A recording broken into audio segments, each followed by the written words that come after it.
Assalamualaikum warahmatullahi wabarakatuh. Alhamdulillah. Alhamdulillahilladzi Alhamdulillahilladzi khalaqal mauta wal hayat liyabluwakum ayyukum ahsanu amala. Asyhadu an la ilaha illallah wa asyhadu anna Muhammadan abduhu wa rasuluhu la nabiyya ba'da. Allahumma salli wa sallim ala sayyidina Muhammad wa ala ali sayyidina Muhammad. Pemirsa yang dirahmati Allah Subhanahu wa taala, tiada kalimat yang paling agung untuk kita ucapkan, tiada kalimat yang paling mulia untuk kita ucapkan ya selain daripada bersyukur kepada Allah Subhanahu wa taala, di mana pada hari subuh Jumat barokah ini atau pagi Jumat barokah ini Allah masih memberikan kepada kita dengan berbagai macam nikmat rahmatnya, dengan berbagai macam kekuatan yang diberikan kepada kita, kekuatan lahir dan batin, kesehatan lahir dan batin. Ini semua adalah nikmat daripada Allah yang mesti kita syukuri. Semoga kita selalu menjadi hamba yang selalu bersyukur kepada Allah Subhanahu wa taala dalam keadaan apapun, dalam keadaan susah, dalam keadaan tenang, dalam keadaan bahagia, duka, maupun dalam keadaan apapun. Sesungguhnya kehidupan ini Allah lah yang menghidupkan, dan Allah jugalah yang mematikan. Allah jugalah yang memberikan peringatan-peringatan seperti apa yang sudah terjadi pada kaum-kaum yang sebelum ini, seperti kaum Nabi Lut, seperti kaum Nabi Nuh, seperti peristiwa Nabi Yunus, seperti kaum Fir'aun, Nabi Musa alaihissalam, kemudian juga kepada Nabi Muhammad sallallahu alaihi wasallam. Allah juga memberikan peringatan-peringatan. Peringatan-peringatan itu ada yang bersifat ringan dan ada yang sudah bersifat sangat berat. Peringatan-peringatan tersebut ada berupa musibah-musibah baik kecil maupun besar. Sesungguhnya Allah Subhanahu wa taala Maha berkuasa atas segala sesuatunya, sehingga kita hanya bisa berusaha, hanya bisa berdoa, hanya bisa berbuat yang baik untuk kehidupan manusia, untuk kemaslahatan kehidupan di lingkungan kita, di lingkungan masyarakat maupun lingkungan pada umumnya. Untuk itu saya sebagai pembawa acara dan sekaligus mengisi di Buletin Dakwah Islam As-Sofa ini menghimbau dan mengajak dan sedikit memberikan tausiah ataupun berupa nasihat-nasihat untuk diri saya sendiri, kepada remaja-remaja, adik-adik maupun kaum muslimin musliman umumnya yang mungkin mendengarkan. Mudah-mudahan bermanfaat bagi kita semuanya sebagai peringatan. Sesungguhnya makin sering kita mendengarkan nasihat-nasihat tersebut, makin baiklah untuk sebagai pedoman kita, sebagai ibda' binafsi kita, introspeksi diri kita, sampai di mana kita berbuat yang terbaik untuk diri kita, untuk lingkungan dan untuk masyarakat. Salawat beri salam Allahumma salli ala Sayyidina Muhammad wa ala ali Sayyidina Muhammad. Marilah kita kirimkan kepada junjungan alam Nabi besar Muhammad Rasulullah sallallahu alaihi wasallam yang telah meninggalkan dua risalah agung, yang meninggalkan dua risalah, yang membawa risalah agung tersebut berupa Al-Quran dan sunnahnya. Selagi kita berpegang teguh kepada kedua hal tersebut, insyaAllah kehidupan kita akan berada dalam rel yang lurus, akan berada pada jalan yang lurus, sehingga dikatakan dalam sebuah sabdanya, taraktu fikum amrayni lan tadilu abada tamassaktum bima kitaballahi wa sunnat Rasulullah. Telah tinggalkan dua perkara untuk umatku yang takkan lekang di hujan dan takkan lapuk oleh panas, yang takkan lapuk oleh panas dan tak lekang oleh hujan. Artinya apa? bahwa apa risalah yang dibawa tersebut tidak akan hancur, tidak akan musnah. Ia akan tetap kekal dan abadi hingga akhir zaman nanti. Selagi kita berpegang kepada Al-Quran dan Sunnah, insya-Allah kehidupan kita akan berada dalam real yang baik, dalam lingkungan yang baik. Untuk itu, mari bersama-sama kita kembali kepada Al-Quran, merujuk kepada Al-Quran dan mengamalkannya, bukan hanya sekedar mendengar, bukan hanya sekedar membaca, tetapi kita jadikan sebagai pedoman hidup. Kita cerna dengan baik setiap firman-firman Allah dan sabda Rasulullah tersebut. Karena apa? Karena jika kita tidak telaah terhadap ayat-ayat Allah yang telah diturunkan ini, maka kehidupan kita akan menjadi buta. Seorang yang beragama tetapi tidak mempunyai petunjuk-petunjuk, maka kehidupannya akan menjadi sesat. Pedoman inilah yang kita gunakan agar kita tidak sesat dalam kehidupan ini. Alhamdulillah, semenjak diturunkannya Al-Quran dan Sunnah tersebut, kehidupan umat manusia, khususnya umat Islam, berada dalam ketenangan, berada dalam kebaikan. Karena agama Islam itu adalah menganjurkan kepada kita untuk keselamatan. Sesuai dengan namanya, Islam berarti berakal dari kalimat bahasa Arabnya salam, berarti keselamatan, yang membawa keselamatan manusia dari yang tidak baik kepada yang baik. Pemirsa yang dirahmati Allah, ada sebuah firman Allah dalam Al-Quran surat Ar-Rum ayat 54. A'udzu billahi minasy syaithanir rajim. Bismillahirrahmanirrahim. Allahul ladzi khalaqakum min dha'fin thumma min dha'fin quwwatin thumma ja'ala min quwwatin dha'fan syaibah yakhluqu ma yasha wallahu ala kulli syai'in qadir. Apa katanya? Allah lah yang menjadikan kamu itu dari keadaan lemah, kemudian dari keadaan lemah menjadi kuat, kemudian dari kuat itu kembali menjadi lemah, kemudian beruban.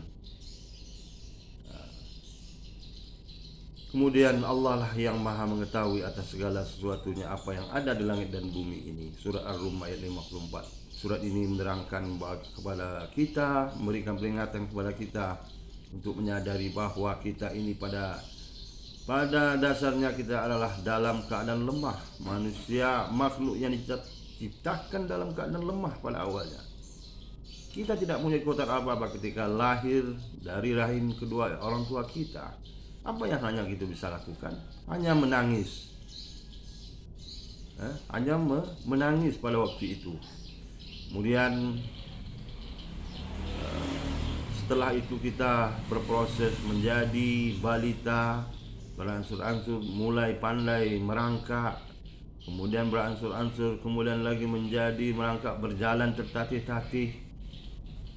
Kemudian berikan kekuatan oleh Allah Subhanahu wa taala pada tubuh kita ini. Pertumbuhan kita semakin besar. Mungkin juga setelah balita itu atau kanak-kanak kita sudah mulai tumbuh akal pikiran. Ini semua adalah kekuasaan Allah Subhanahu wa taala, melimpahkan, mencurahkan akal kepada kita. Pada dasarnya organ manusia sudah ada, dilengkapi dengan organ-organ yang berfungsinya masing-masing tersendiri. Ada namanya otak, otak besar, otak kecil yang tujuannya adalah berpikir. Kemudian ada mata. Mata ini melihat. Kemudian mata ini melihat dikoneksikan kepada akal pikiran. Oh, ini benda. Oh, ini benda ini. Oh, ini barang ini misalnya. Itulah prosesnya. Sungguh Allah Subhanahu wa taala Maha Kuasa menciptakan kita. Kemudian juga lisan kita berbicara ini, awalnya kita lemah, hanya menangis, tidak bisa berbicara apa-apa. Coba kita saksikan, mungkin di rumah kita ada adik-adik kita yang baru lahir atau bayi yang baru lahir dimanapun. Kita lihat, mereka tidak dapat berbicara, hanya menangis. Itulah pembicaraan yang pertamanya. Nah, kenapa menangis? Inilah yang jadi pertanyaan. Kenapa menangis? Dalam sebuah riwayat dikisahkan bahwa menangis kita itu pada waktu itu adalah menyaksikan kehidupan dunia ini. Setelah kita di dalam rahim ibu selama berapa bulan di kandungan, yang ditiupkan oleh Allah ruh pada waktu itu. Setelah proses menjadi manusia dalam rahim kita tersebut, awalnya pertemuan antara janin laki-laki dan perempuan, ya, dari keadaan yang hina kita ini diciptakan dari setetes air mani, kemudian berproses menjadi segumpal daging, menjadi segumpal darah, dari darah menjadi segumpal daging. Kemudian setelah itu berproses lagi, berapa bulan kemudian tumbuhlah kepala, tangan, kaki, dan itu semua diciptakan Allah dengan sesempurna-sempurna. Makanya dalam surah At-Tin Allah mengatakan bahwa manusia itu innal insana fi ahsani taqwim, sesungguhnya aku menciptakan manusia itu dalam keadaan yang sempurna. Inilah janji Allah, keterangan Allah dalam surah At-Tin tersebut. Mari kita gunakan kesempurnaan kita ini dengan sebaik-baiknya, ya, dengan sebaik-baiknya untuk diri kita dan untuk manusia, dengan tidak melakukan praktik-praktik yang dapat merusakkan lingkungan, juga merusakkan masyarakat, merusakkan negara juga, demi kebahagiaan ketentraman kehidupan kita bersama. Jika kita dalam keadaan rusak, maka kacau balaulah kita. Inilah peringatan yang diberikan Allah kepada kaum dahulu. Karena apa? Mereka sudah menyimpang, sudah melanggar ketentuan Allah, hukum-hukum Allah. Makanya Allah memberikan musibah, berbagai macam musibah. Mudah-mudahan di negeri kita ini terhindar daripada bermacam musibah tersebut, ya. Mudah-mudahan kita diselamatkan Allah SWT daripada musibah. Dan musibah itu tidak bisa kita elak. Kadang-kadang ia juga datang sebagai satu peringatan dan ujian bagi orang-orang muslim. Dalam sebuah firman Allah juga mengatakan, ya ayyuhalladzina amanu ista'inu bis-sabri was-salah innallaha ma'as-sabirin wala takun liman yuqtalu fi sabilillahi biamwat bal ahya'un walakin la tash'urun وَلَنَبْلُوَنَّكُمْ بِشَيْءٍ مِّنَ الْخَوْفِ وَالْجُوعِ وَنَقْصٍ مِّنَ الْأَنفُسِ وَالثَّمَرَاتِ وَبَشِّرِ الصَّابِرِينَ. Apa artinya ini? Allah mengatakan sesungguhnya dengan salat dan sabar itulah yang menjadi penolong kamu. Berapa banyak kita lihat kejadian-kejadian dalam kehidupan kita, baik itu musibah besar ataupun kecil, datang menerpa kehidupan diri kita sendiri, mungkin dalam keluarga, dalam masyarakat, dalam lingkungan. Musibah yang terjadi itu yang tidak diduga-duga. Ada berupa banjir, ada berupa longsor, ada berupa gempa yang selalu terjadi di dunia ini. Dan baru-baru ini kita saksikan hampir 12.000 atau 15.000 manusia mati hanya dalam waktu beberapa saat saja di negeri Turki. Bayangkanlah, sangat mudah sekali Allah Subhanahu wa taala untuk melenyapkan kita, memutuskan kehidupan kita ini, karena di tangan Dialah segala sesuatunya. Dan musibah ini mungkin juga berupa peringatan kepada kita ataupun ujian. Makanya orang muslim itu selalu diuji dengan berbagai macam musibah, dengan berbagai macam kejadian-kejadian yang itu semuanya menguji iman kita agar kita selalu sabar. Nah, dengan salat itulah, dengan ibadah itulah kita menyadari akan keagungan Allah Subhanahu wa taala. Ruku dan sujud kita ketika kita menyembah Allah Subhanahu wa taala, kita serahkan diri kita kepada Allah Subhanahu wa taala, tiada lain hanyalah Allah Subhanahu wa taala memberikan kebaikan dan keburukan tersebut. Mudah-mudahan kita selalu dalam keadaan baik dan kita selalu diuji. Harta kita selalu diuji. Harta yang diberikan Allah itu maksudnya selalu itu menjadi ujian bagi kita. Apakah kita menjadi seorang yang hartawan atau orang yang sukses, orang yang kaya, itu juga merupakan adalah ujian daripada Allah. Kemudian juga orang berjihad di jalan Allah itu jangan dikatakan mereka itu yang sudah mati itu mati. Sebenarnya mereka tidaklah mati, tapi mereka masih hidup. Jadi jika datang musibah-musibah itu, kembali kita serahkan kepada Allah Subhanahu wa taala. Dengan mengucapkan apa? Innalillahi wa inna ilaihi raji'un. Sesungguhnya dari Allah dan kembalilah kepada Allah Subhanahu wa taala. Mudah-mudahan kita selalu menjadi hamba yang selalu bersyukur akan nikmat yang diberikan ini, karena orang yang mensyukuri nikmat Allah itu bagaimana diterangkan juga adalah ia selalu beribadah kepada Allah Subhanahu wa taala. Itulah realisasi daripada syukur tersebut. Di antaranya beribadah kepada Allah Subhanahu wa taala. Kemudian memberikan sedekah, menginfakkan harta yang dia miliki untuk di jalan Allah. Kemudian berjihad di jalan Allah itu bermacam-macam. Memberikan harta juga termasuk berjihad. Wajahidu fi sabilillah.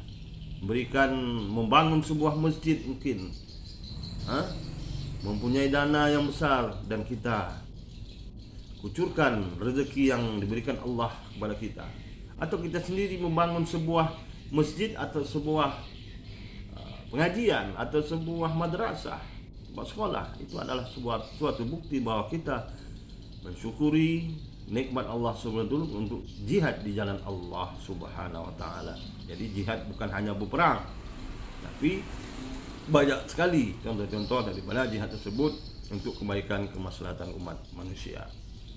Demikianlah tausiah singkat ini. Diperbanyak maaf, yang salah datangnya dari saya sendiri, yang benar dari Allah Subhanahu wa taala. Marilah kita tutup tausiah pagi ini.